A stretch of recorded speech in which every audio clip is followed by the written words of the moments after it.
दोस्तों आज मैं आप लोगों को अमेज़न पे आईसीआईसी बैंक क्रेडिट कार्ड और Flipkart axis bank credit card के बारे में क्या क्या अंतर है कंपेयर करके बताने वाली हूँ। इस वीडियो को देखने के बाद आप पूरी तरह से डिसाइड कर पाएंगे अगर आप कंफ्यूज्ड है कि आपको इन दोनों कार्डों में से किस कार्ड को चुनना चाहिए, कौन सा कार्ड आपके लिए बेहतर साबित होगा। इस वीडियो को देखने के बाद आप पूरी तरह से जान पाएंगे।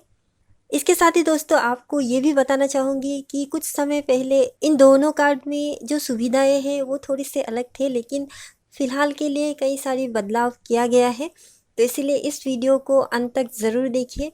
तो चलिए इस वीडियो को शुरू करते हैं। नमस्कार दोस्तों, आपका फिर से स्वागत है आप ही के चैनल एडी गाइड ऑफिशियल में।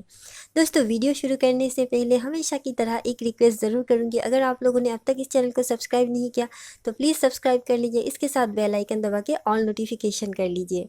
तो चलिए शुरू करते हैं। सबसे पहले हम लोग ज्वाइनिंग फ़ी की बात कर लेते हैं। दोस्तों अमेज़न पे आईसीआईसी बैंक क्रेडिट कार्ड आपसे कोई भी ज्वाइनिंग फ़ीस नहीं लेता। वहीं अगर Flipkart axis bank credit card की बात करें तो यहाँ पर आपसे 500 रुपये तक का ज्वाइनिंग फ़ी को देना पड़ेगा। वहीं अगर एनुअल फ़ी की बात करें तो अमेज़न पे आईसीआईसी बैंक क्रेडिट कार्ड की कोई भी एनुअल फ़ी नहीं देना पड़ता, ये लाइफ टाइम के लिए आपको फ्री में मिल जाता है। वहीं फ्लिपकार्ट की बात करें तो आपको यहाँ पर 500 रुपये एनुअल फ़ी आपको देना पड़ेगा।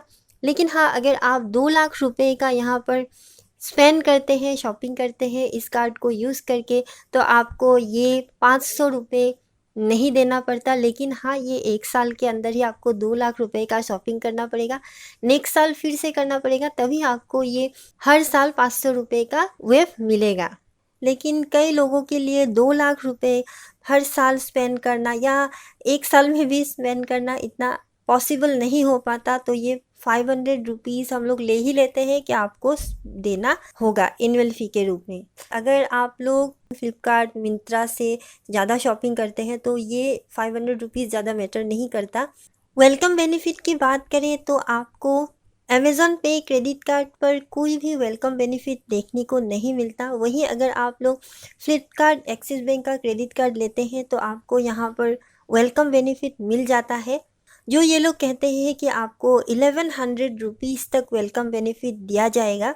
लेकिन इसका कुछ कंडीशन है, जैसे कि आपको फ्लिपकार्ट पर शॉपिंग करने पर आपको 500 रुपीज़ का फ्लिपकार्ट वाउचर दिया जाएगा।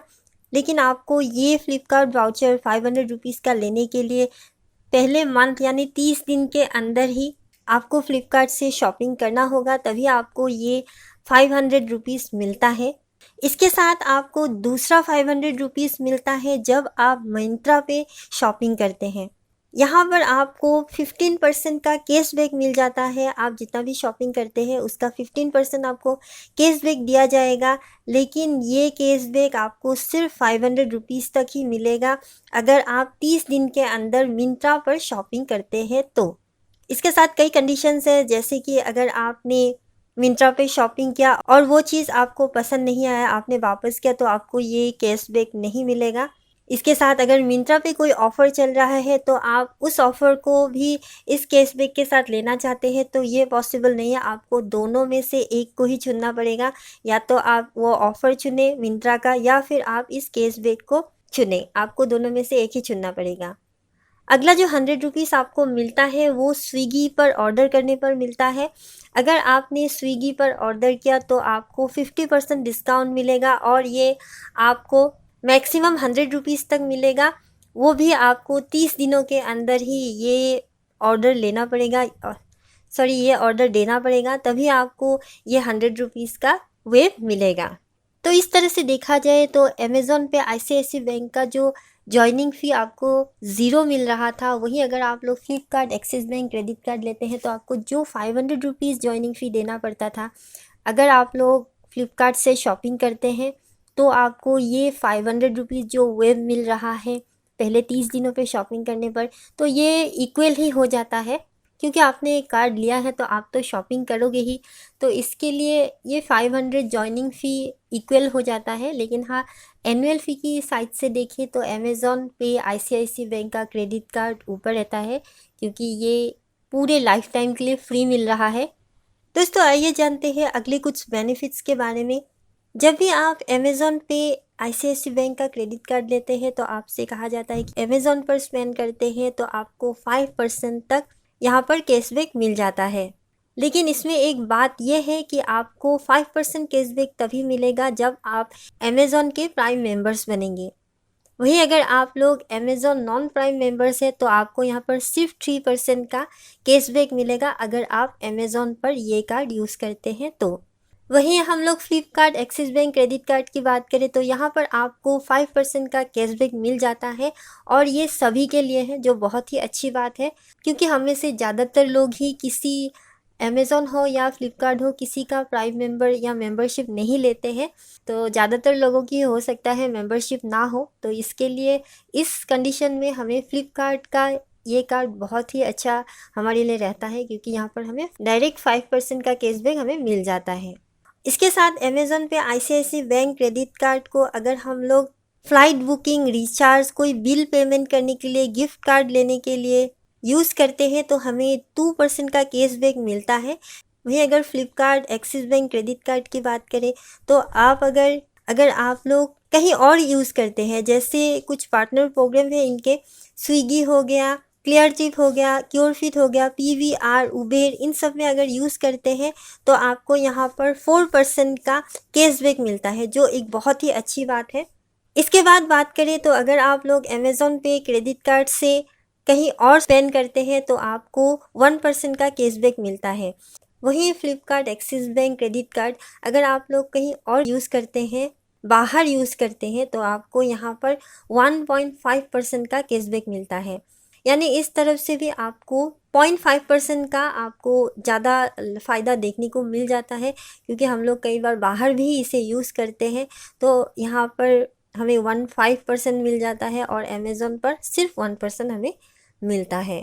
दोस्तों, इसके साथ आपको ये भी कहना चाहूँगी कि ये जो पार्टनर प्रोग्राम्स है ये समय समय पर चेंज होता रहता है, इसीलिए आपको जब भी किसी पर स्पेंड करना हो तो आप लोग कैशबैक लेना चाहते हैं तो बीच बीच में आप लोग थोड़ा सा आप लोग देख लें कि आपको कहाँ कहाँ पर क्या क्या कैशबैक ऑफ़र मिल रहा है क्योंकि ये कई बार बहुत ही जल्दी चेंज होता रहता है। इसके साथ आप यहाँ पर टोल फ्री नंबर पर भी फ़ोन करके इनसे क्या क्या पार्टनर प्रोग्राम्स है इनके बारे में जान सकते हैं। इसके साथ आप जब भी कहीं पर फ्यूल भराते हैं तो आपको दोनों कार्ड यूज़ करने पर ही जो फ्यूल का सरचार्ज होता है तो उसमें आपको 1% वेव मिल जाता है।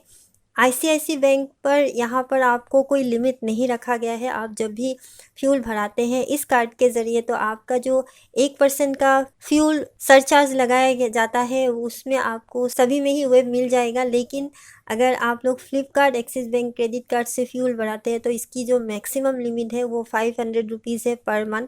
वहीं Flipkart axis bank credit card में आपको 4 बार आपको डोमेस्टिक लॉन्च असिस्ट मिल जाता है और ये क्वार्टरली आपको मिलता है।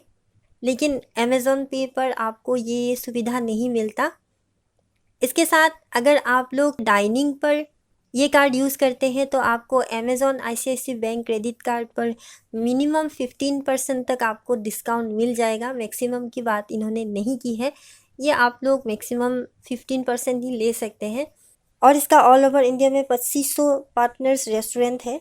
इसके बाद Flipkart axis bank credit card पर आपको मैक्सिमम 20% तक डिस्काउंट मिल जाएगा और यहाँ पर आपको 4000 से भी अधिक रेस्टोरेंट के साथ इनका पार्टनर्स है, तो आप लोग इन रेस्टोरेंट्स पे जाते हैं तो 20% तक मिल जाएगा। आखिर में दोस्तों, अगर आप लोग इन कार्ड से कोई भी कैश विड्रॉल करते हैं तो आपको 2.5% का फ़ी लगाया जाता है और अगर आप लोग इन कार्ड से कोई भी ईएमआई का पे करते हैं या फिर आप लोग कोई सोना या चांदी खरीदते हैं या आप टैक्स का पेमेंट करते हैं तो आपको यहाँ पर कोई भी कैश बेनिफिट नहीं मिलता। ओवरऑल बात करें तो ये दोनों कार्ड ही बहुत ही बेहतर हैं बाकी कार्ड के मुकाबले और यूज़ भी ये दोनों कार्ड बहुत ही ज़्यादा होता है। इसका एक मुख्य कारण है क्योंकि दूसरे कार्ड में अगर आप लोग रिवॉर्ड पॉइंट प्राप्त करते हैं तो आपको उसे रिडीम करने के लिए कुछ ना कुछ चार्ज लगाया जाता है, लेकिन यहाँ पर आपको ये सब कोई भी चार्ज नहीं लगाया जाता। इसके साथ आप लोग अगर कोई कैशबैक प्राप्त करते हैं, चाहे वो अमेज़न का हो या फिर आप फ्लिपकार्ट का हो, तो अगले महीने ही आपके क्रेडिट कार्ड के वॉलेट पर जमा हो जाते हैं, जो एक बहुत ही अच्छी बात है, क्योंकि आपको दूसरे जगह पर ये थोड़ा सा मुश्किल देखने को मिल जाता है इसमें। तो बाकी मैंने दोनों कार्ड का ही आपको पूरा रिव्यू पूरा दे दिया है, कंपेयर करके बता दिया है। अब आप कमेंट करके ये ज़रूर बताइए कि आपके लिए कौन सा कार्ड सही रहेगा, या आपके पास कौन सा कार्ड है जिससे आपको ऑलरेडी बेनिफिट्स मिल रहा है। कमेंट करना बिल्कुल मत भूलिएगा। इसके साथ इस चैनल को सब्सक्राइब करना भी मत भूलिएगा, और इस वीडियो को शेयर करना भी मत भूलिएगा। तो आज के वीडियो में बस इतना ही था। तो अगले वीडियो में नई जानकारी के साथ मिलते हैं। तब तक के लिए नमस्कार।